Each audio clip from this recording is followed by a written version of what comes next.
पहले आएं और वचनों का अध्ययन करें कि वो इसकी तुलना कर सके और देख सके कि यह सत्य है या नहीं। उसने इसे लिया सत्य को पुराने नियम के द्वारा। अब पौलुस पुराने नियम का विद्वान था, यह कितने जानते हैं। उसे अपने समय के श्रेष्ठ विद्वानों में से एक गमलीएल, जो उत्कृष्ट विद्वान के नीचे पढ़ा लिखा हुआ था, और पौलुस पुराने नियम को जानता था। और मैं सोचता हूँ कि उसकी पहली हिलावट, जैसा कि मैंने आज सुबह कहा, जब उसने स्तिफनुस की मृत्यु को देखा, पौलुस ने अवश्य ही किसी बात को पकड़ लिया होगा, क्योंकि वह अपने सारे लेखों में उसी का उल्लेख करता रहा। मैं योग्य नहीं हूँ, क्योंकि मैंने कलीसिया को मृत्यु के निमित्त सताया। मैं उनमें से सबसे छोटा हूँ। ओह, लेकिन परमेश्वर के पास इससे भिन्न विचार था। वो उस समय के सबसे शक्तिशाली मनुष्यों में से एक था। महान प्रेरित संत पौलुस को देखें, अपने वस्त्र के साथ, जो बहुत ही उज्जवल और साफ है। कवि ने कहा, ओह, वहाँ पर निश्चय ही कुछ चिल्लाना होगा जब हम सब वहाँ मिलते हैं। वो महान दिन जब मैं देखता हूँ कि उसे शहीद का ताज मिलता है, शहीद का इनाम। मैं उस छोटे से पुराने बंदी गृह के पास खड़ा था। यहाँ ज्यादा समय नहीं हुआ जहाँ उसने उन पत्रियों को लिखा था, और फिर उन्होंने उसका सिर काट दिया और उसे वहाँ उस नाले में डाल दिया, जिससे कि नाले में बह जाए। और उस छोटे यहूदी ने वहाँ कहा, मैं यीशु मसीह के दागों को अपनी देह में लिए फिरता हूँ। मैं इफिसुस में पशुओं से लड़ा हूँ, लेकिन मैंने अच्छी लड़ाई लड़ी है। मैंने अपनी दौड़ को पूरा कर लिया है। मैंने विश्वास को रखा है। और आगे वहाँ मेरे धार्मिकता का एक मुकुट रखा गया है, जो प्रभु, वो धर्मी न्यायी, उस दिन पर मुझे देगा। और ना ही केवल मुझे, बल्कि उन सबको जो उसके प्रकट होने से प्रेम करते हैं। मैं इसे कितना प्रेम करता हूँ। ओह, मैं उनके साथ उस गिनती में होना चाहता हूँ। हम अक्सर एक गीत गाते थे, ओह, क्या आप उसके भेड़शाला में से एक के नाई गिने जाएंगे? क्या आपको उसकी भेड़शाला में से एक के रूप में गिना जाएगा? भीतर से बेदाग रहो, देखते हुए और उस स्थान पर प्रतीक्षा करते कि देखूं, वह फिर से आ रहा है। मैं उनमें से एक होना चाहता हूं। अब लेखक इसे कहते हुए आगे बढ़ता है, इस कारण चाहिए कि हम उन बातों पर जो हमने सुनी है और भी मन लगाएं। ऐसा न हो कि बहकर उनसे दूर चले जाएं। जैसा कि आज सुबह हमने उस पर सिखाया, दूसरा पद बताता है, यदि, क्योंकि जो वचन स्वर्गदूतों के द्वारा कहा गया था। हम दूतों को क्या पाते हैं? वे भविष्यवक्ता। परमेश्वर ने विविध समय में बात की। अब आपको अपना विचार नहीं, लेकिन बाइबल को लेना होगा। अब पहला अध्याय पहला पद। पूर्व युग में परमेश्वर ने बाप दादाओं से थोड़ा थोड़ा करके और विविध तरह से भविष्यवक्ताओं के द्वारा बातें करके, अब वह यहाँ पर जाता है और फिर से कहता है, क्योंकि यदि दूतों के द्वारा बोला गया वचन स्थिर रहा था। और दूत का क्या अर्थ होता है? संदेशवाहक। यदि परमेश्वर ने दूत को अभिषेकित किया और फिर यदि हमारा अभिषेक किया जाता है, तो हम परमेश्वर के संदेशवाहक होते हैं। हम दुनिया के लिए संदेशवाहक हैं, स्वर्ग के राजदूत हैं, यह घोषणा करते हुए कि हम यात्री और अजनबी हैं। हम इस संसार के नहीं हैं, लेकिन हम आने वाले नगर की तलाश में हैं, जिसका बनाने वाला और रचने वाला परमेश्वर है। हम इस धरती पर धन को नहीं रखें, जहाँ चोर सेंध लगाते हैं और कीड़े लगते हैं, काई लगती है और सड़ जाते हैं, क्योंकि हमारा धन स्वर्ग में है, जहाँ यीशु महामहिम के दाहिने हाथ पर बैठा है। ओह, क्या ही महिमामय और अद्भुत बात है यह जानना कि हमारी आशाएं कुछ भी कम पर नहीं बनी हैं। यीशु के लहू और धार्मिकता से जब मेरे प्राण के इर्द गिर्द से रास्ते को देते हैं, फिर वह मेरी सारी आशा है और बनी रहेगी। मसीह पर जो मजबूत चट्टान है, मैं खड़ा हूँ। बाकी की सारी भूमि धंसती हुई रेत है। बाकी की सारी भूमि धंसती हुई रेत है। सतावट के समय में एडी पेनोरेट ने उस गीत को किस तरह से लिखा होगा?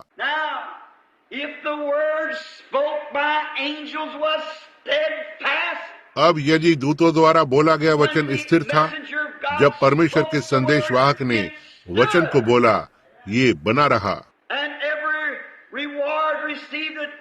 और आज्ञा न मानने का ठीक ठीक हर एक बदला मिला।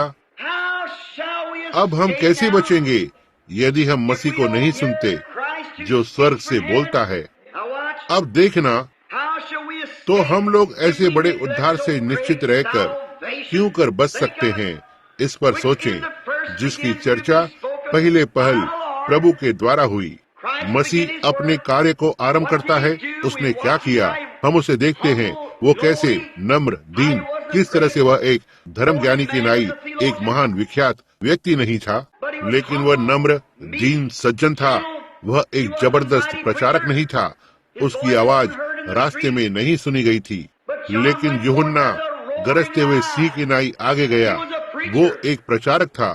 यीशु आगे गया, ना ही गरजते हुए सिंह की नाई, लेकिन परमेश्वर उसके साथ कार्य कर रहा था।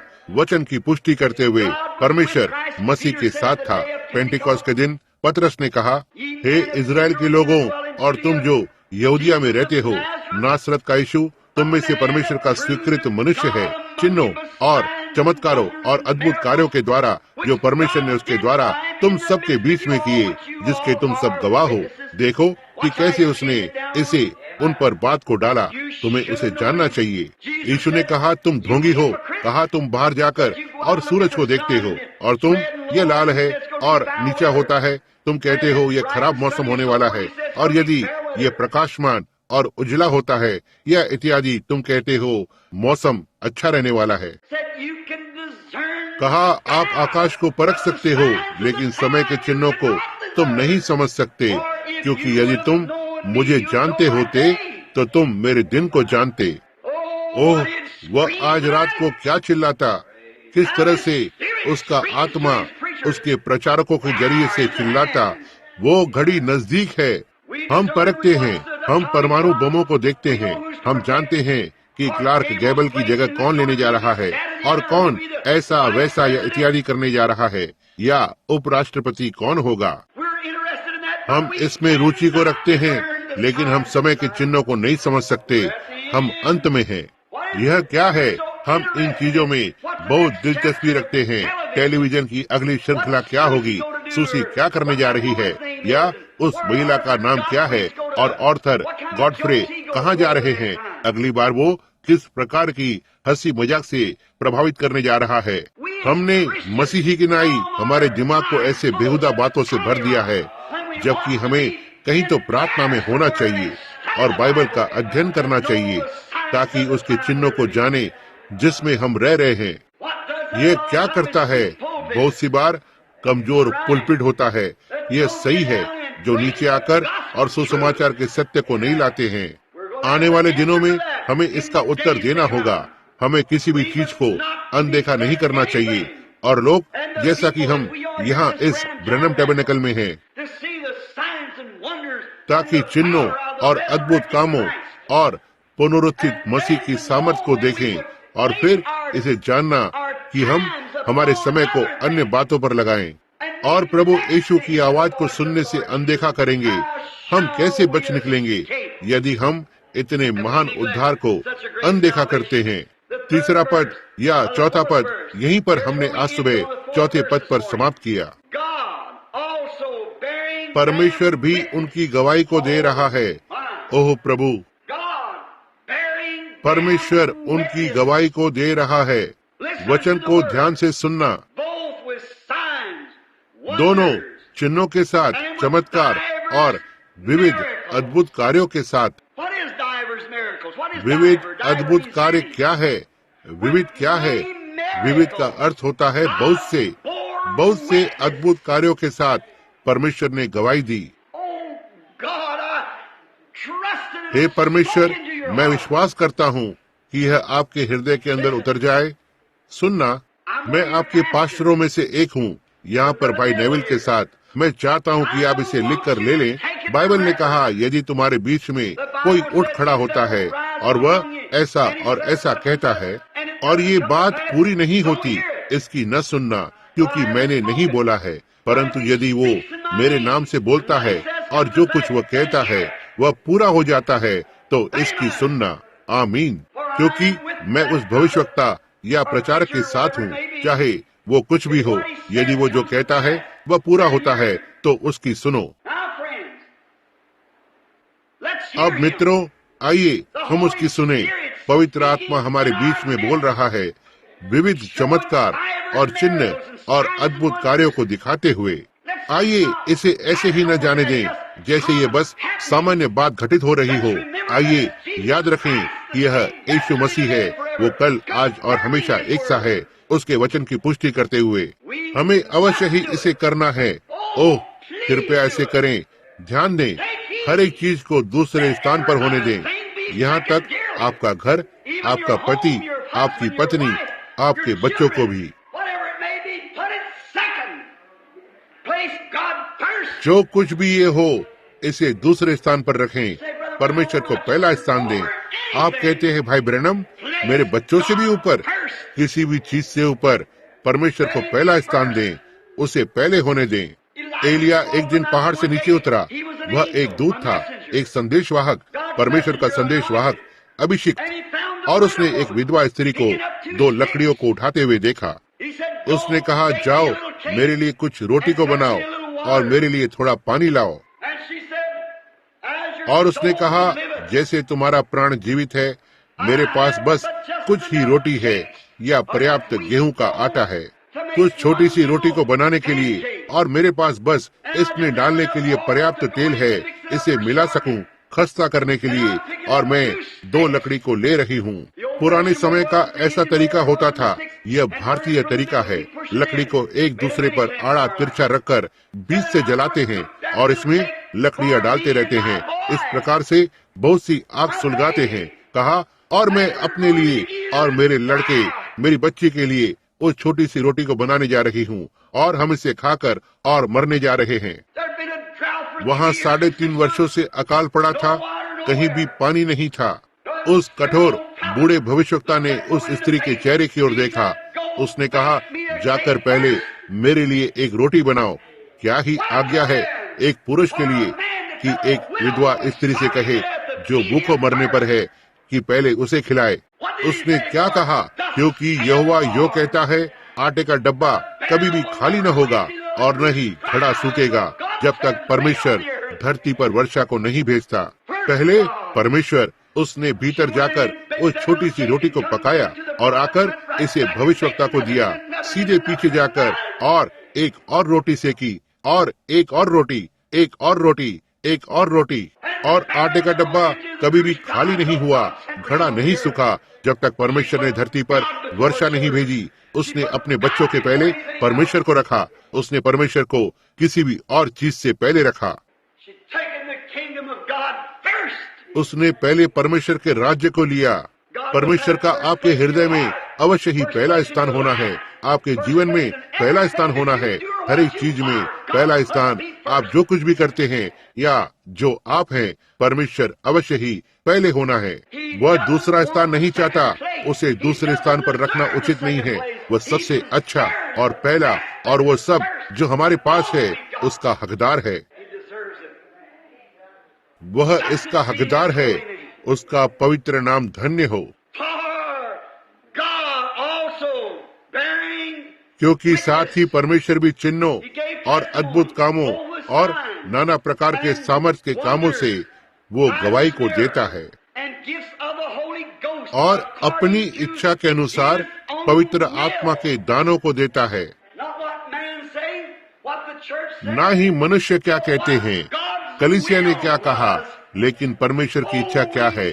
ओह, हमें परमेश्वर की इच्छा को जानने की आवश्यकता है, न कि आपका पड़ोसी क्या कहता है, न कि आपके बच्चे क्या चाहते हैं, न ही आपके पति या आपकी पत्नी क्या चाहती है, लेकिन परमेश्वर की इच्छा को जाने और पहले उससे करें। उसके बाद बाकी की सारी चीज, पत्नी की इच्छा और बच्चों की इच्छा, ठीक उसी में आ जाएगी। लेकिन परमेश्वर को पहला स्थान दें। अब देखना,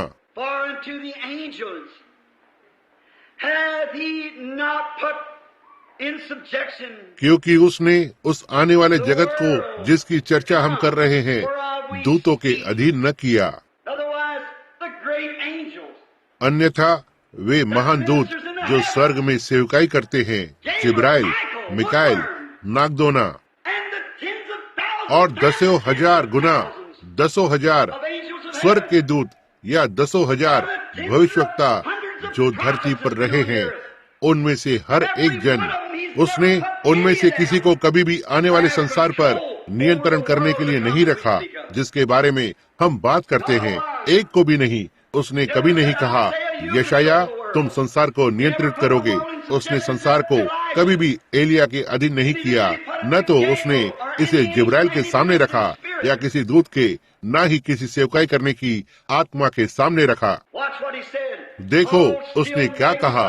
पौलुस अब भी मसीह को ऊंचा कर रहा है, जिसके विषय में हम बोलते हैं।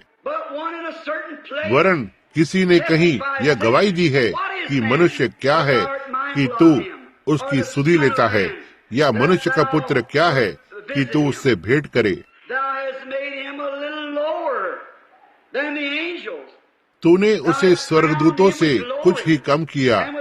तूने उस पर महिमा और आदर का मुकुट रखा और उसे अपने हाथों के कामों पर अधिकार दिया। अब यदि आप इसे पढ़ना चाहते हैं तो यह भजन संहिता 8:4-6 में है।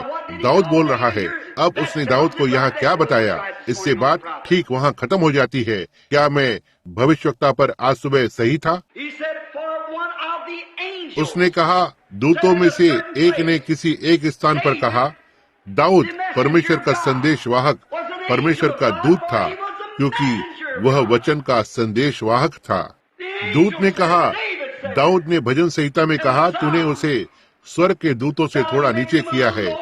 एक दूत ने कहा कि परमेश्वर ने उसे एक दूत से भी कम बनाया, जिससे कि वो उसे ताज पहनाए और जिससे वह दुख उठा सके और मृत्यु के स्वाद को चख सके, कि उसे फिर ऊंचा किया जाए, कि वह उसे बना सके, संसार की सारी चीजों का वारिस बना सके।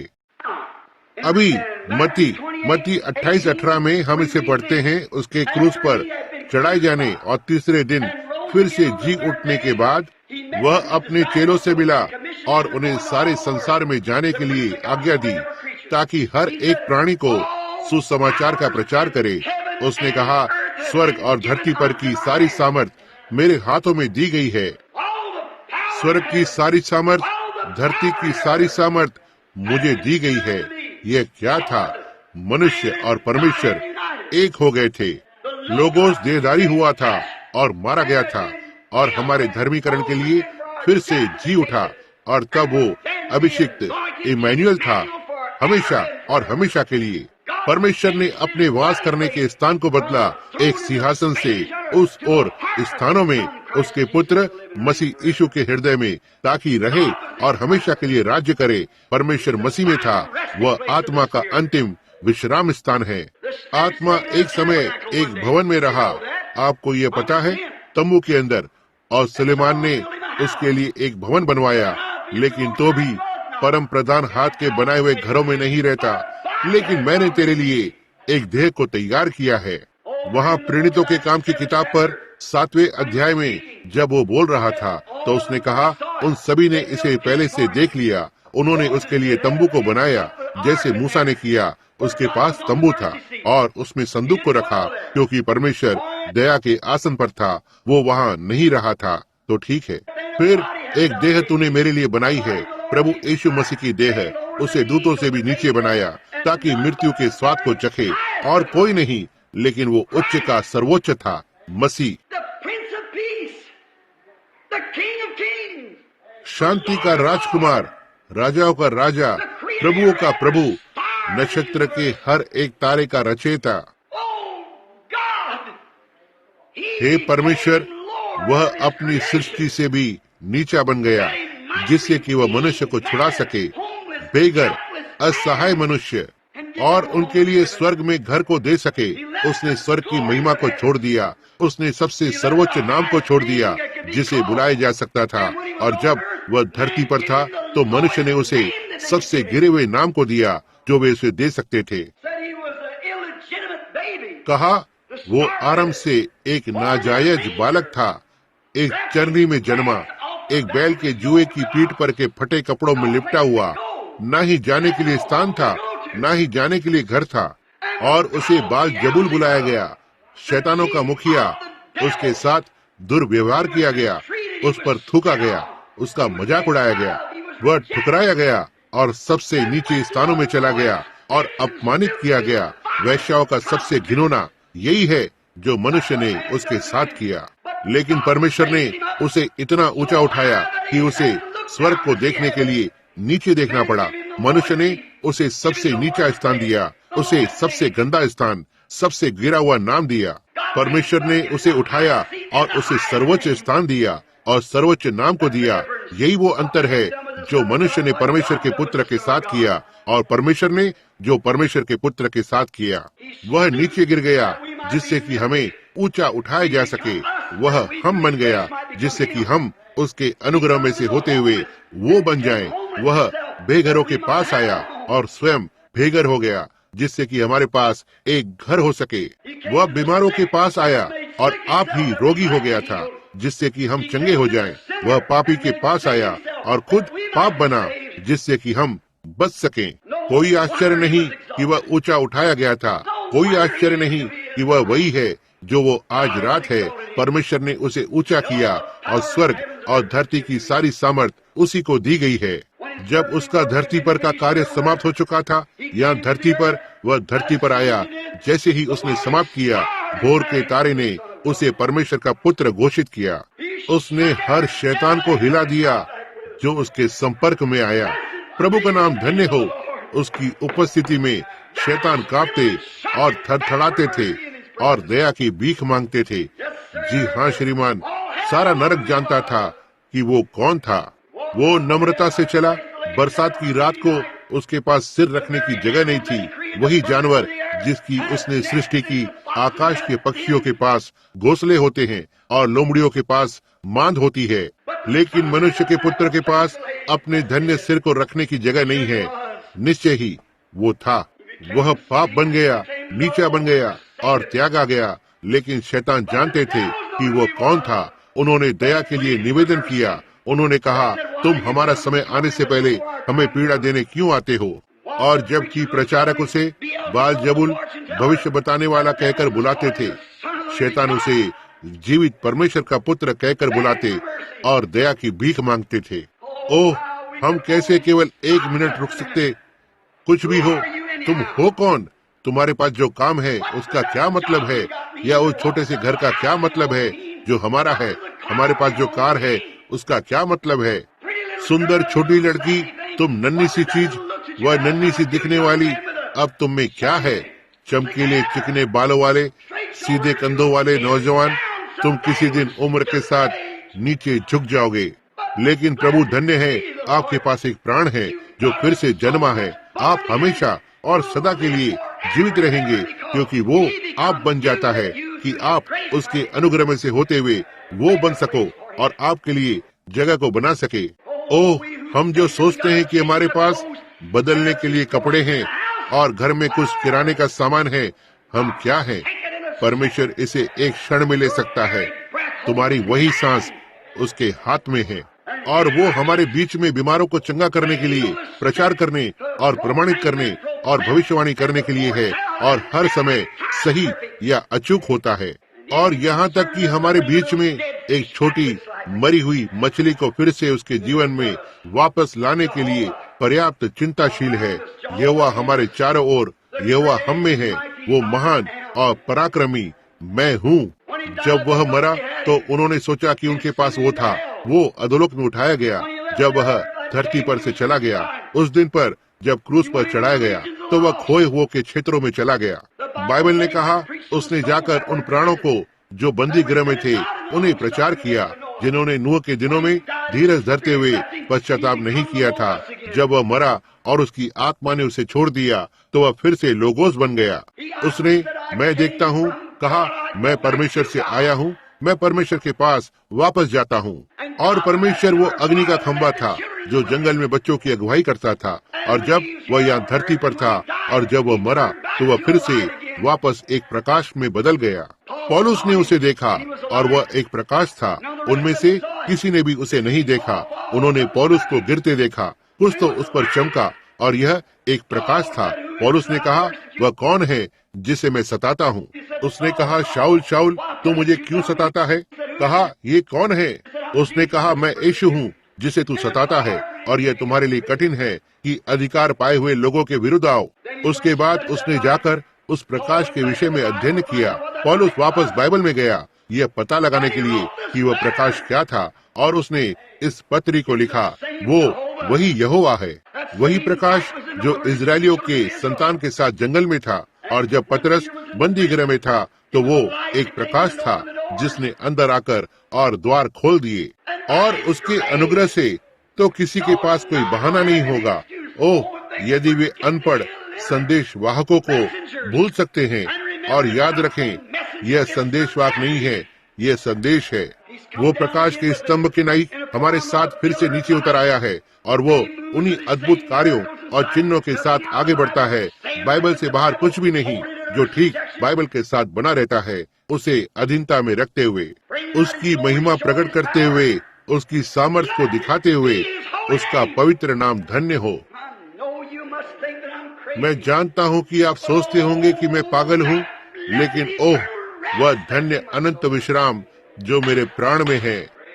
भले ही तूफान उठने लगे, मेरा लंगर उस पर्दे के अंदर है, और उसे देखने के लिए जब वह मरा, इतना तक चंद्रमा ने शीघ्र घबराए हुए दंडवत किया। सूरज दिन के बीच में ही ढल गया, और जब वह होए हो के क्षेत्रों में गया, दरवाजे पर खटखटाया और दरवाजा खुल गया। बाइबल ने कहा, उसने उन प्राणों को प्रचार किया जो कैद में थे, जिसने नूह के दिनों में धीरज धरकर पश्चाताप नहीं किया। उसके इस धरती पर से उठाए जाने के बाद, मेरे भाई मेरी बहन, जब वो उठाया गया, उसका धरती का कार्य खत्म हो चुका था, लेकिन वो अब भी काम कर रहा था, और वह आज रात अब भी काम पर है। आमीन। उसने खोए हुए के दरवाजे पर खटखटाया। बाइबल ने कहा कि उसने ऐसा किया, और उसने गवाही को दिया, मैं स्त्री का बीज हूँ। मैं वो हूँ जिसके बारे में आदम ने बोला था। मैं वो एक हूँ जिसके बारे में हनोक ने कहा था कि वह अपने 10,000 संतों के साथ आएगा। मैं जीवित परमेश्वर का पुत्र हूँ, और तुम लोगों ने अपने अनुग्रह के दिन पर पाप किया है। लेकिन हनोक, नूह दूतों के द्वारा तुम्हारे लिए ये भविष्यवाणी की गई थी कि मैं परमेश्वर की बाइबल के हर एक वचन को पूरा करने के लिए अवश्य ही आऊंगा। मैं इसमें गवाह के नाई यहाँ खोए हुओं की भूमि पर हूँ। और उसने उन्हें प्रचार किया। वहाँ वो नीचे अधोलोक में चला गया, सीधे अधोलोक के द्वार पर, उस द्वार पर खटखटाया। शैतान ने द्वार को खोला, कहा, अब मैंने तुम्हें पा लिया। उसके बगल से उन चाबियों को झपट के ले लिया। कहा, तू शैतान, तूने लंबे समय तक झांसा दिया है। यहाँ है ये, ठीक यहाँ बाइबल में, मैं इसे 1 मिनट में ले लूंगा। तूने लंबे समय तक झांसा दिया है, लेकिन मैं अधिकार में लेने आया हूँ। उन चाबियों को पकड़ा और उसे पीछे लात मारी और दरवाजा बंद कर दिया। उनमें से होकर आया और अब्राहम, इजाक और याकूब को ले लिया। तीसरे दिन वह जी उठा, और जो कब्र में सोए हुए थे वे उसके साथ जी उठे। ओ हालेलुया! कोई आश्चर्य नहीं कि कवि ने कहा, जीते जी उसने मुझसे प्रेम किया, मरते हुए उसने मुझे बचा लिया। गाड़ा गया, वो मेरे पापों को दूर ले गया। जी उठकर उसने हमेशा के लिए स्वतंत्र रूप से धर्मी ठहराया। किसी दिन वो आ रहा है। ओह महिमामय दिन! धन्य है वो बंधन जो हमारे हृदय को मसीही संगति के साथ, मसीही के प्रेम के साथ बांधता है। जब वो जी उठा, उसने अब तक समाप्त नहीं किया था। उसके पास करने के लिए और काम था। बाइबल ने कहा, वह ऊंचे पर चढ़ गया और मनुष्य के निमित्त दान दिए। वह धरती पर अंधकार का, निराशा का, मृत्यु और घबराहट का वातावरण मंडरा रहा था। प्रार्थना नहीं हो पाई क्योंकि प्रायश्चित्ता को नहीं किया गया था, लेकिन उसने उस पर्दे को फाड़ दिया। उसने मार्ग को खोल दिया। उसने बीमारी के पर्दे को फाड़ दिया। उसने पाप के पर्दे को फाड़ दिया। उसने घबराहट के पर्दे को फाड़ दिया। उसने निराशा के पर्दे को फाड़ दिया। उसने सारे पर्दों को फाड़ दिया और राहगीरों के लिए राजमार्ग को बनाया, राजा के महामार्ग पर चलते हुए। ओ परमेश्वर, जब उसने चांद और तारों और इत्यादि को पार किया, उसके पीछे पुराने नियम के संत अब्राहम, इसाक और याकूब पीछे पीछे आते हैं। वे सीधे ऊपर आकाशों के आकाश के अंदर चले गए। जब वे नगर से बहुत दूर थे तो मैं उन्हें उनकी आंखें ऊपर उठाते हुए देख सकता हूँ। अब्राहम ने कहा, यही वो नगर है जिसे मैंने देखना चाहा था। ओ यहाँ आओ इसाक, यहाँ आओ याकूब। ओ हम धरती के मुसाफिर और यात्री थे, लेकिन वहाँ एक नगर है, वहाँ पर एक है जिसका हमने इंतजार किया है। और बाइबल ने कहा कि वे जोर से चिल्लाए, हे सनातन के द्वारों, सिर ऊंचे करो और तुम ऊंचे हो जाओ, क्योंकि महिमा का राजा प्रवेश करेगा। और फाटकों के पीछे के दूतों ने यहाँ इन दूतों की ओर वापस चिल्लाया और कहा, यह महिमा का राजा कौन है? और दूतों ने यहाँ से कहा, भविष्यवक्ताओं ने कहा, सेनाओं का प्रभु, युद्ध में पराक्रमी। और उन्होंने बटन को दबाया और बड़ा दरवाजा खुल गया। ठीक मार्गों के बीच में से होते हुए वो आता है, जय पाने वाला, विजेता। पुराने नियम के संत उसके पीछे पीछे चल रहे थे। सिंहासन पर बैठ गया, कहा, पिता यहाँ है वे आपके हैं। उसने कहा, यहाँ चढ़कर और बैठ जाओ जब तक मैं तेरे सारे शत्रुओं को तेरे पांव की चौकी न कर दूं। जैसा कि हम पढ़ते हैं, हम पाते हैं कि यहाँ पर वचन में है। तो ठीक है, सुनना। अब जबकि हम इस 8वें पद पर हैं, उसके बाद उसने सब कुछ उसके पांव के नीचे कर दिया। क्योंकि उसने सब कुछ उसके अधीन कर दिया, तो उसने कुछ भी रख न छोड़ा जो उसके अधीन न हो। पर हम अब तक सब कुछ उसके अधीन नहीं देखते। यही मृत्यु है, हम मृत्यु को नहीं देखते।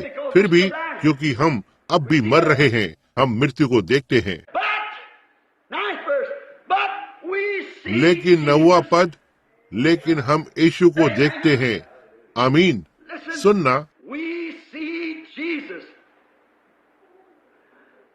हम यीशु को, जो स्वर्गदूतों से कुछ ही कम किया गया था, मृत्यु का दुख उठाने के कारण महिमा और आदर का मुकुट पहने हुए देखते हैं, ताकि परमेश्वर के अनुग्रह से हर एक मनुष्य के लिए मृत्यु का स्वाद चखे। उसे क्यों दूतों से कम बनाया गया, जिससे कि वह मृत्यु का स्वाद चख सके। उसे मरना था, उसे मरने के लिए आना था। यहाँ देखो मित्र, नहीं, इसे कभी न भूलें। जब यीशु पहाड़ी पर चलकर जा रहा था, तो उसके सिर के ऊपर मृत्यु भिनभिना रही थी। आइए हमारे यरूशलेम की तस्वीर को लें, 2000 वर्ष पहले की, और आप भला इसे कैसे ठुकरा सकते हैं? मैं रास्ते पर से आने वाली आवाज सुनता हूँ। यह क्या है? यह किसी चीज के टकराने की आवाज है। यह एक पुराना मजबूत क्रूस है जो नीचे आ रहा है। दशमिश के फाटकों से निकलते हुए रास्तों के पत्थर से टकराकर उछल रहा है। वे बड़े रास्ते के पत्थर अभी भी वहाँ हैं। इन बड़े बड़े रास्ते के पत्थरों पर टकराते हुए ऊपर नीचे उछलते हुए मैं सड़क पर लहू के छींटों को देखता हूँ। यह क्या है? यह एक ऐसा मनुष्य है जिसने कोई हानि नहीं पहुँचाई है, भलाई के अलावा कुछ नहीं किया। लोग अंधे थे, उन्होंने उसे नहीं जाना, उन्होंने उसे नहीं पहचाना। आप कहते हैं अंधे? क्या उनके पास उनकी दृष्टि हो सकती है? आपके पास अब भी आपकी दृष्टि हो सकती है और आप अंधे हो सकते हैं। आप यह विश्वास करते हैं? बाइबल ऐसा कहती है। दोतान में वहाँ एलिशा याद है, उसने वहाँ पर जाकर और लोगों को अंधा किया और कहा, अब मेरे पीछे आओ। वे उसके प्रति अंधे थे और लोग आज रात अंधे हैं। कोई तो एक कलीसिया जो दैविक चंगाई में विश्वास नहीं रखती, एक बार मेरे पास आकर और कहा, मुझे अंधा करो, मुझे अंधा करो। यह भाई राइट के घर पर हुआ था। कहा, मुझे अंधा करो। कहा, पौलुस ने एक समय एक व्यक्ति को अंधा किया। कहा, मुझे अंधा कर दो। मैंने कहा, मित्र, शैतान इसे पहले ही कर चुका है। तुम पहले से ही अंधे हो, निश्चय ही तुम हो। उसने कहा, इस छोटी बच्ची को चंगा करो और मैं आप पर विश्वास करूंगा। मैंने कहा, उस पापी को बचाओ और मैं तुम पर विश्वास करूंगा, निश्चित रूप से। ओह, उसने बोला, उसे विश्वास करना होगा। मैंने कहा, यहाँ वही बात है, इसे परमेश्वर के सर्वश्रेष्ठ अनुग्रह के जरिए से आना है। शैतान इस दुनिया के ईश्वर ने लोगों की आंखों को अंधा कर दिया है। उनके पास आंखें हैं लेकिन वे देख नहीं सकते। बाइबल ने कहा, यहाँ वो था, रास्ते पर जाते हुए सड़क पर लहूलुहान पैरों के निशान घसीटते हुए वो मृत्यु की मधुमक्खी उसके चारों ओर डंक मार रही थी, उस पर भिनभिना रही थी। बस थोड़ी ही देर में और मैं तुम्हें पालूंगी। वो कमजोर पड़ने लगा था, पानी के लिए प्यासा था। मुझे एक बार गोली लगी थी, यहाँ मैदान में पड़ा हुआ था, लहू बस मुझ में से बह रहा था। मैं पानी के लिए चिल्लाने लगा और मेरे मित्र ने दौड़कर और अपनी टोपी लेकर और इसे पानी में डाल दिया। पुराना रुका हुआ पानी में जल के कीड़े थे। वो वहाँ पर आया और मैंने अपना मुंह खुला रखा। उसने उसे निचोड़ा क्योंकि लहू फव्वारे की तरह बह रहा था जहाँ मुझे बंदूक से गोली मारी गई थी। प्यासा। तब मैं समझता हूँ कि मेरा प्रभु अवश्य ही किस तरह से रहा होगा। उस सुबह लहू बहने के बाद 9 बजे से लेकर शाम के 3 बजे तक उसका सारा लहू निकल रहा था। मैं उसका वस्त्र देखता हूँ, पहले उस पर छोटे छोटे धब्बे की तरह थे और वे सारे धब्बे बड़े होने लगते हैं और एक साथ आकर एक बड़ा सा लहू का धब्बा बनाते हैं। जैसे जैसे आगे चलने लगा उसके पैर पर लगने लगता है। यह इमैनुअल का लहू था। ओह, धरती इसके योग्य नहीं थी। लेकिन जैसे जैसे वह ऊपर जाता है, यह मधुमक्खी उसके चारों ओर डंक मारती है। इसने क्या किया? इसने अतः उसे डंक मार दिया। लेकिन भाई, कोई भी जानता है कि कोई कीड़ा या मधुमक्खी यदि वह आपको एक बार डंक मार दे तो उसके डंक मारने का काम समाप्त हो जाता है। यह अब और डंक नहीं मार सकती, क्योंकि जब वह छोड़कर जाती है तो इससे अपने डंक को बाहर निकाल देती है। यही कारण है कि परमेश्वर को देहधारी होना था। उसने मृत्यु के डंक को अपनी देह में ले लिया और डंक को मृत्यु में से बाहर खींच लिया। प्रभु का नाम धन्य हो। मृत्यु भिनभिना सकती है और डंक मार सकती है, लेकिन यह आपको हानि नहीं पहुंचा सकती। पौलुस, जब उसने महसूस किया कि मधुमक्खी उसके चारों ओर भिनभिना रही है, मृत्यु सीधे आ रही है, उसने कहा, हे मृत्यु, तेरा डंक कहाँ है? वह कलवरी की ओर इशारा कर सकता था, जहाँ इसे इमैनुअल के देह में छोड़ दिया था। तेरी विजय कहाँ है? लेकिन परमेश्वर का धन्यवाद हो जिसने हमारे प्रभु यीशु मसीह के द्वारा हमें जयवंत करता है। जी हाँ, हम सारी चीजों को नहीं देखते हैं, लेकिन हम यीशु को देखते हैं, जिसे दूतों से थोड़ा कम बनाया गया था मृत्यु का दुख उठाने के कारण। क्योंकि जिसके लिए सब कुछ है और जिसके द्वारा सब कुछ है, उसे यही अच्छा लगा कि जब वह बहुत से पुत्रों को महिमा में पहुंचाए तो उनके उद्धार के कर्ता को दुख उठाने के द्वारा प्रधान ठहराए। केवल एक ही तरह से वह हमारे उद्धार का कप्तान बन सकता है, उसे दुख उठाना था। इन सुंदर से शब्दों को अब यहाँ सुनना, अब सुनना, क्योंकि पवित्र करने वाला और जो पवित्र किए जाते हैं सब एक ही मूल से हैं। ओह, क्या आप वहाँ दाखलता और डाली को नहीं देखते हैं? सब एक हैं। इसी कारण वह उन्हें भाई कहने से नहीं लज्जाता। देखा क्यों? सुनना अगला पद। पर कहता है कि मैं तेरा नाम अपने भाइयों को सुनाऊंगा, सभा के बीच में मैं तेरी स्तुति गाऊंगा। और फिर यह कि मैं उस पर भरोसा रखूंगा, और फिर यह कि देख, मैं उन लड़कों सहित जिसे परमेश्वर ने मुझे दिए।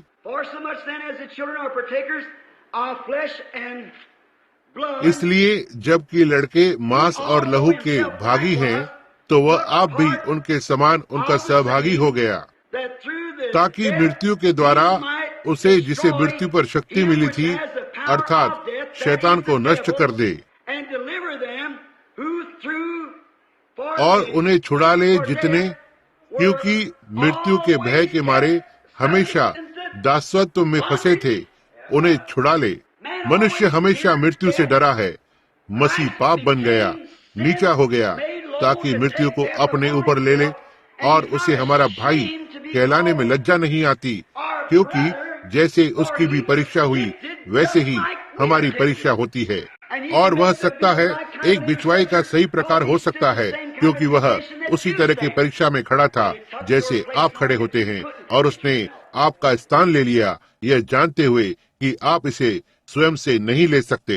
इसलिए क्या आप नहीं देखते भाइयों बहनों, सारी चीजें अनुग्रह है, यह सब अनुग्रह है। वैसे भी यह वह नहीं है जो आप करते हैं, यह तो वो है जो उसने आपके लिए पहले से ही कर दिया है।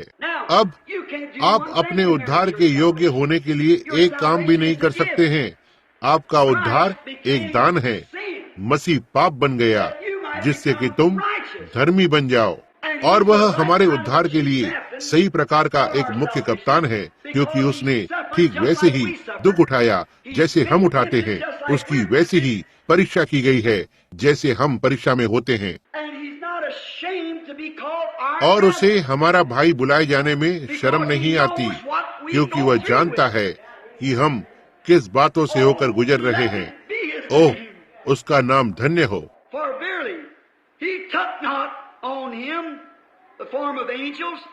क्योंकि वह तो स्वर्गदूतों को नहीं वरन अब्राहम के वंश को संभालता है। ओह प्रभु, वह एक दूत नहीं बना, वह अब्राहम का वंश बन गया, और हम जो मसीह में मरे हुए हैं अब्राहम के बीज को लेते हैं और प्रतिज्ञा के अनुसार वारिस होते हैं। समझे, उसने कभी भी दूत का रूप नहीं लिया, वह कभी दूत नहीं बना, वो एक मनुष्य बन गया, वह अब्राहम का वंश बन गया और उसके अपने ही शरीर में मृत्यु के डंक को ले लिया ताकि हमारा परमेश्वर के साथ फिर से मेल मिलाप करा सके। और अब वहाँ पर एक बिछवाई के लिए बैठता है। मेरे प्रभु, हम भला इसे कैसे अस्वीकार कर सकते हैं? मित्रों, सुनना,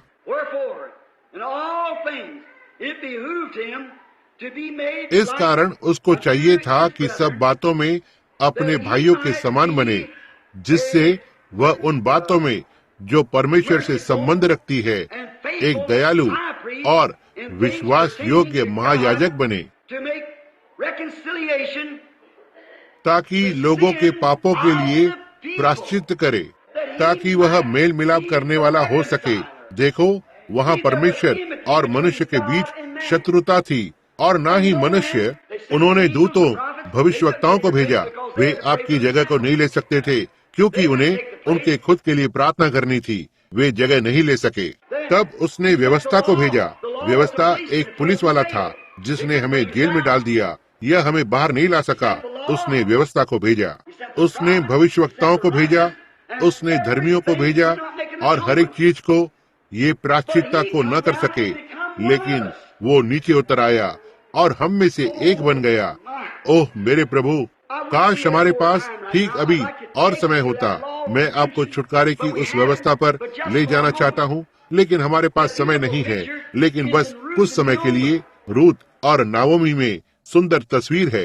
यदि आप वहाँ देखेंगे वो मेल मिलाप, किस तरह से वो किसान वो व्यक्ति को जिसकी गवाई हुई और गिरी हुई अवस्था से छुड़ाना था, उसे उस व्यक्ति का निकट कुटुंबी होना था जिसने संपत्ति गवा दी थी। यही वो कारण है कि बोआज को होना ही था, नाओमी का निकट कुटुंबी होना था, जिससे कि वह रूत को पा सके, और फिर उसे योग्य होना था।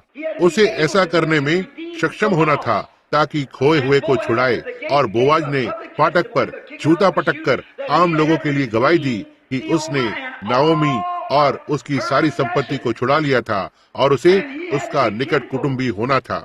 और यही कारण है कि मसीह परमेश्वर को हमारे लिए निकट कुटुंबी बनना था, और वह नीचे उतर आया और एक मनुष्य था, और उसने परीक्षा में दुख उठाया, और उस पर हंसा गया, मजाक उड़ाया गया, और सताया गया, और अनदेखा किया गया, और बाल जबूल बुलाया गया, और उपहास उड़ाया गया, और मृत्यु दंड के तहत मृत्यु को सहना पड़ा।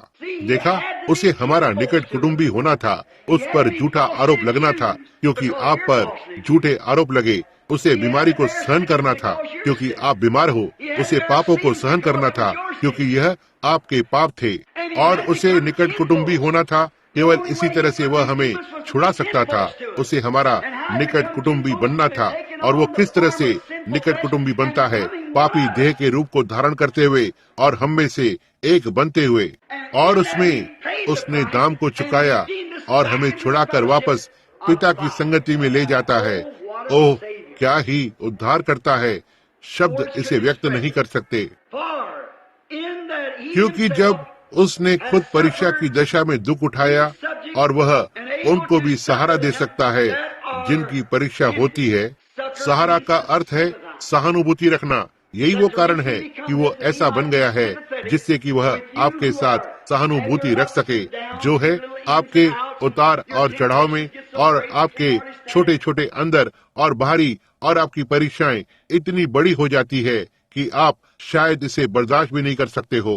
वह जानता है आपके साथ सहानुभूति कैसे रखना है। वो वहाँ पर बना रहता है ताकि बिचवाई के काम को करे। वह वहाँ बना रहता है ताकि आपसे प्रेम करे, और भले ही आप भटक जाएं, वो आपको नहीं छोड़ेगा। वह फिर भी आपके पीछे आएगा और आपके हृदय पर खटखटाएगा।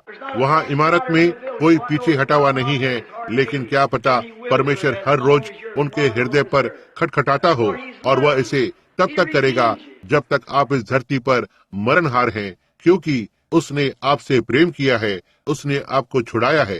कवियों ने कोशिश की है, लेखक कोशिश कर रहे हैं, मनुष्य उस प्रेम के विषय को व्यक्त करने की कोशिश कर रहा है, और इसे मनुष्य के व्यक्त करने में नहीं पाया जा सकता है।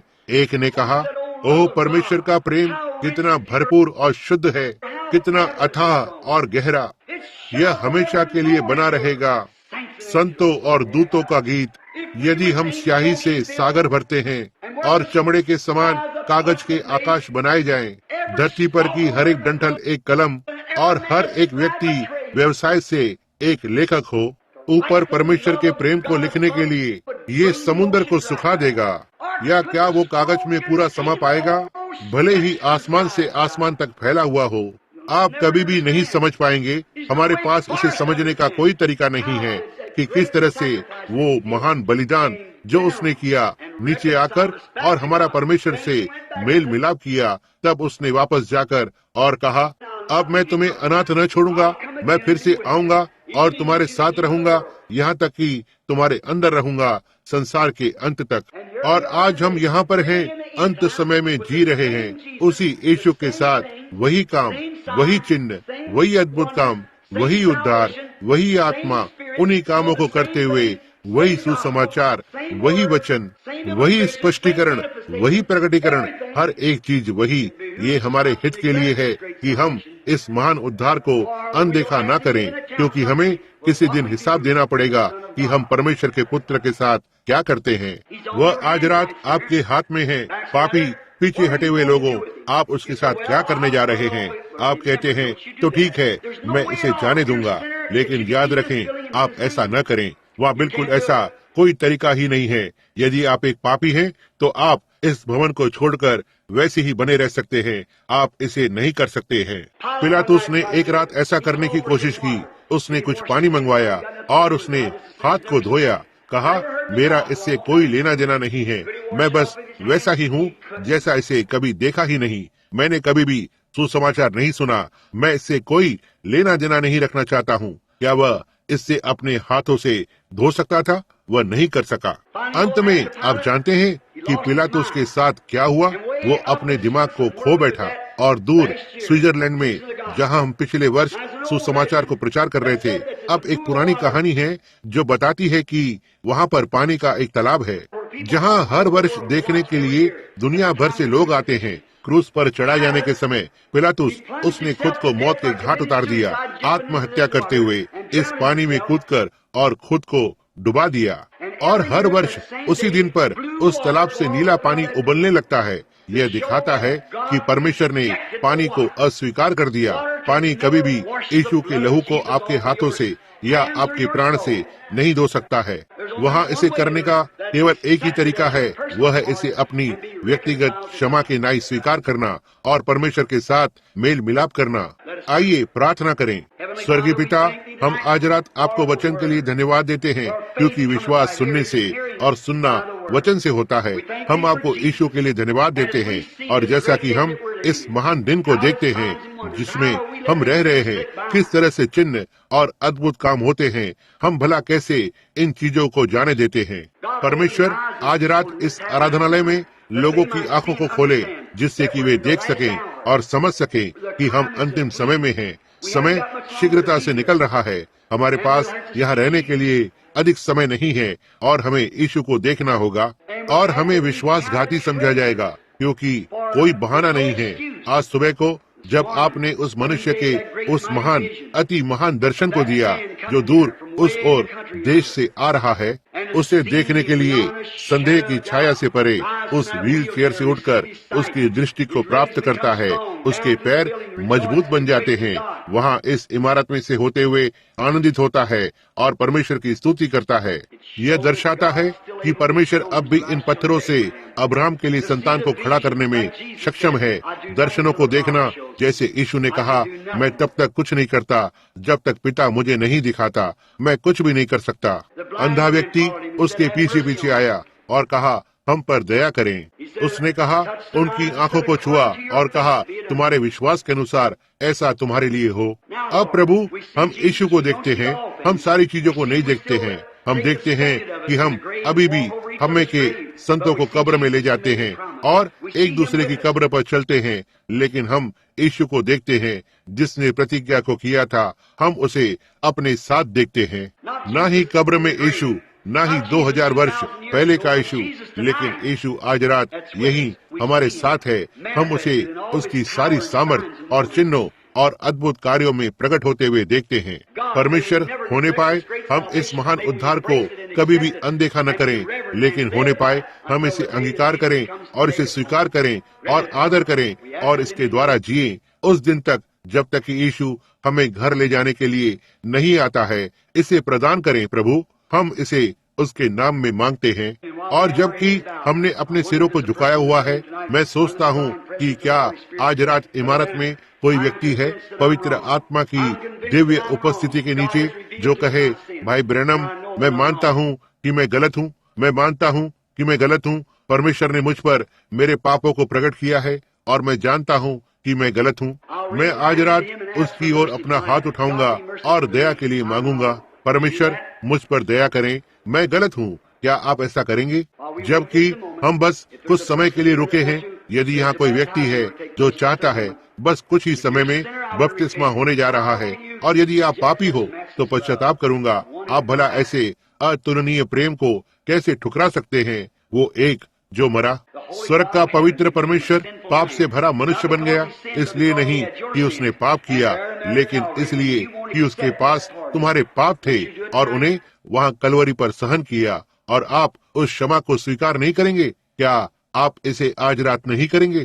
जबकि हमने हमारे सिरों को झुकाया हुआ है, कोई एक कहेगा, मुझे याद करना भाई ब्रैनम, मैं अपने हाथों को मसीह की ओर उठाकर और कहता हूँ, मुझ पर दया करें, मैं गलत हूँ और मैं परमेश्वर के साथ मेल मिलाप करना चाहता हूँ।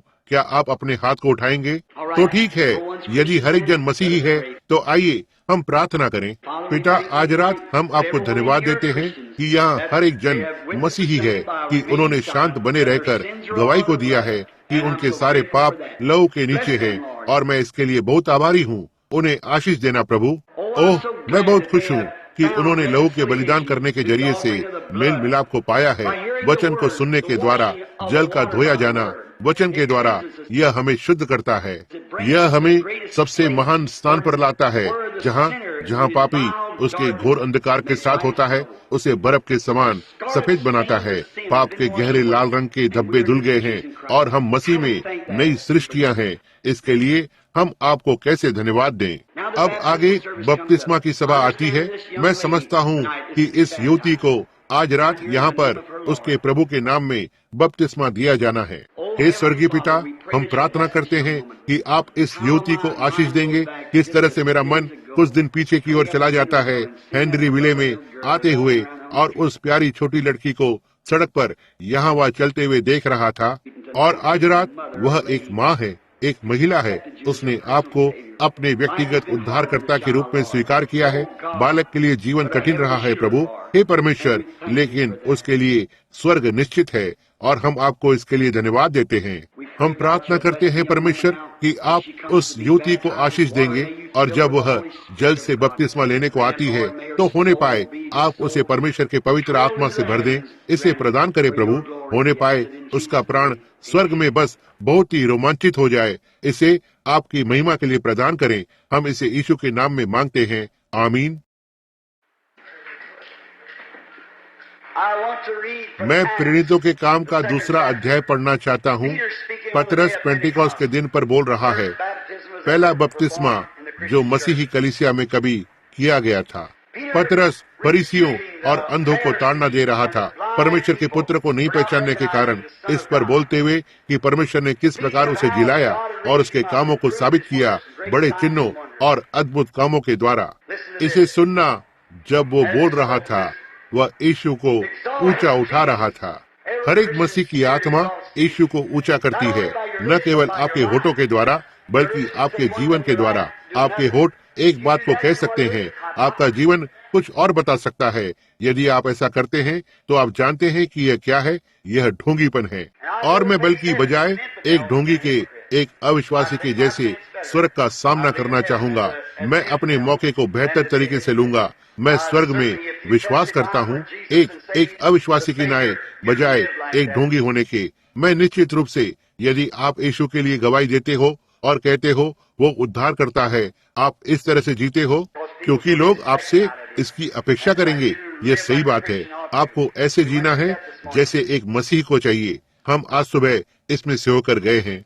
अब प्रभु ने चाहा तो कल रात या बुधवार की रात हम इस तीसरे अध्याय को ले रहे हैं, जो एक अद्भुत अध्याय है। और अब सुनिश्चित करें कि बुधवार की रात को आने की कोशिश करना है। कितने लोग इस किताब का आनंद ले रहे हैं, इस रविवार स्कूल शिक्षा का? ओह, आपका बहुत बहुत धन्यवाद। अच्छी बात है। अब मैं प्रेरितों के काम के दूसरे अध्याय से पढ़ना चाहता हूँ, जो 32वें पद से आरंभ करते हुए, इसी यीशु को परमेश्वर ने जिलाया, जिसके हम सब गवाह हैं। हम इसे जानते हैं। इस प्रकार परमेश्वर के दाहिने हाथ से सर्वोच्च पद पाकर और पिता से वह पवित्र आत्मा प्राप्त करके जिसकी प्रतिज्ञा की गई थी, उसने यह उंडेल दिया है जो तुम देखते और सुनते हो।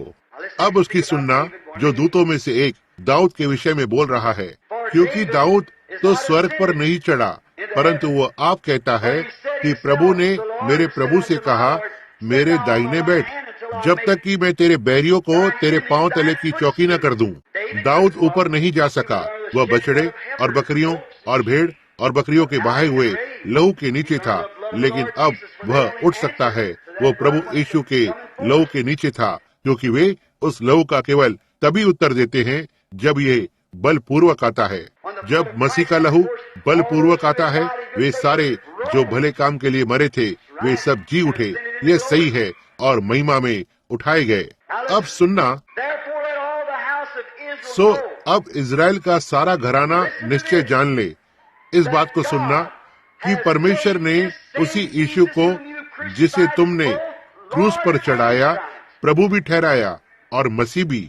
उस बारे में क्या है? क्या वो त्रिएकता में का तीसरा व्यक्ति है, या वो संपूर्ण त्रिएकता है? वह परमेश्वरत्व, दैहिक रूप की सारी संपूर्णता है। तीन परमेश्वर जैसी कोई चीज नहीं है। परमेश्वर वो पिता, परमेश्वर वो पुत्र और परमेश्वर वो पवित्र आत्मा। यह यहाँ तक वचन में भी नहीं है, कहीं नहीं, यह कहीं नहीं है। हमें कभी कहीं भी बपतिस्मा लेने का आदेश नहीं दिया गया था। पिता के नाम पर और पुत्र के नाम में और पवित्र आत्मा के नाम पर वचनों में कहीं भी नहीं। यह एक कैथोलिक मत सिद्धांत है और यह प्रोटेस्टेंट कलीसिया के लिए नहीं है। मैं किसी से भी पूछता हूँ कि मुझे एक भी वचन को दिखाए जहाँ किसी भी व्यक्ति ने कभी किसी अन्य तरीके से बपतिस्मा लिया हो। प्रभु यीशु मसीह के नाम को छोड़ आकर इसे मुझे दिखाए और मैं अपनी पीठ पर एक तख्ते को लगाऊंगा। एक ढोंगी और एक झूठा भविष्यवक्ता, एक झूठा शिक्षक, और सड़कों पर से होकर जाऊंगा। वहाँ ऐसी कोई चीज नहीं है। इस तरह कभी भी किसी ने बपतिस्मा नहीं लिया था। यह एक कैथोलिक मत सिद्धांत है और न कि प्रोटेस्टेंट सिद्धांत। मत्ती 28:19, आप कहते हैं यीशु ने कहा, इसलिए तुम सारे जगत में जाकर सब जातियों को शिक्षा दो, उन्हें पिता, पुत्र और पवित्र आत्मा के नाम में बपतिस्मा दो। यह सही है, लेकिन नहीं पिता के नाम में, पुत्र के नाम, पवित्र आत्मा के नाम। पिता का नाम, नामों नहीं। पिता एक नाम नहीं है। यह कितने जानते हैं? कितने यहाँ पर पिता हैं? अपने हाथों को ऊपर उठाएं। कितने यहाँ पर पुत्र हैं? अपने हाथ को ऊपर उठाएं। कितने यहाँ पर मनुष्य हैं? अपने हाथ ऊपर उठाएं। तो ठीक है, अब आपका नाम क्या है? न पिता, न पुत्र, न ही मनुष्य। एक बार एक महिला ने मुझसे कहा, जो एक सख्त त्रिदेववादी थी, उसने कहा, भाई ब्रैनम, लेकिन पवित्र आत्मा एक नाम है। मैंने कहा, पवित्र आत्मा एक नाम नहीं है। पवित्र आत्मा वह है जो ये है। ये तो पवित्र आत्मा है, ना ही एक नाम है। यही तो ये है। मैं एक मनुष्य हूँ, लेकिन मेरा नाम मनुष्य नहीं है। मेरा नाम विलियम ब्रैनम है। तो यदि उसने कहा, इसलिए जाकर सब जातियों को शिक्षा दो, उन्हें पिता के और पुत्र के और पवित्र आत्मा के नाम में बपतिस्मा दो, तब पतरस ने 10 दिन बाद कहा, पश्चाताप करो। अब यहाँ इसे सुनना। और जब उन्होंने यह सुना तो तब उनके हृदय छिद गए और वे पतरस और शेष प्रेरितों से पूछने लगे कि हे भाइयों, हम क्या करें? तब पतरस ने उनसे कहा, पश्चाताप करो तुम में से हरेक और अपने अपने पापों की क्षमा के लिए प्रभु यीशु मसीह के नाम से बपतिस्मा ले और तुम पवित्र आत्मा के दान को पाओगे। तब क्या पतरस ने वो किया जिसे यीशु ने उससे नहीं करने को कहा था? वह गड़बड़ी में नहीं था। हम ही वो हैं जो गड़बड़ी में होते हैं। प्रेरितों के काम 2:38 पर यहूदियों को डुबाकर प्रभु यीशु के नाम में बपतिस्मा दिया गया था। प्रेरितों के काम 8वें अध्याय में हम देखते हैं कि फिलिपुस ने वहां जाकर और सामरियों को प्रचार किया और उन्हें प्रभु यीशु मसीह के नाम में बपतिस्मा दिया, सामरी लोगों को। प्रेरितों के काम 10:49 में पतरस ने अन्य जातियों को प्रभु यीशु मसीह के नाम में बपतिस्मा लेने की आज्ञा दी। पौलुस प्रेरितों के काम 10:5 में वह इफिसुस के ऊपरी तट से होकर गुजरा। उसे चेले मिले, वे एक बैप्टिस्ट के चेले थे। हर एक जन बैप्टिस्ट था। वे एक बैप्टिस्ट प्रचारक के नीचे परिवर्तित हुए थे जिसका नाम था अपोलोस। देखो, और वह एक बैप्टिस्ट प्रचारक था और बाइबल के द्वारा सिद्ध कर रहा था कि यीशु ही मसीह था। पौलुस ने कहा, क्या तुमने पवित्र आत्मा को पाया जब से तुमने विश्वास किया? उन्होंने कहा, हम ये जानते भी नहीं कि कोई पवित्र आत्मा भी है। कहा, तो फिर तुमने कैसे बपतिस्मा लिया? उन्होंने कहा, हमें उसी मनुष्य के द्वारा बपतिस्मा दिया गया है जिसने यीशु को बपतिस्मा दिया था। वहाँ पर पानी का कुंड है, यह काफी है।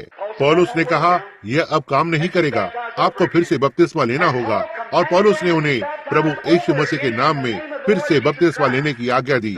उन पर उसके हाथों को रखा और पवित्र आत्मा उन पर उतर आया। सही है, जी हाँ श्रीमान। The path of glory you shall surely find in the waterway. That's the light today. Buried in the precious name of Jesus, young and old, repent of all your sins. The Holy Ghost will surely enter in. The evening light has come. It is the fact that God and Christ are one. यही है जो Bible ने कहा, यह सही बात है। यह वो घड़ी है, यह एक समय है कि हमें पश्चाताप करना चाहिए। बताएं, जब आप तालाब में तैयार होते हैं, जोर से चिल्लाएं और हम अब तैयार हैं। अच्छी बात है, पर्दे को खींचने के लिए। अब प्रभु आपको आशीष दे। जैसे भाई बपतिस्मे की सेवकाई करते हैं, क्या आप सब यहाँ देख सकते हैं?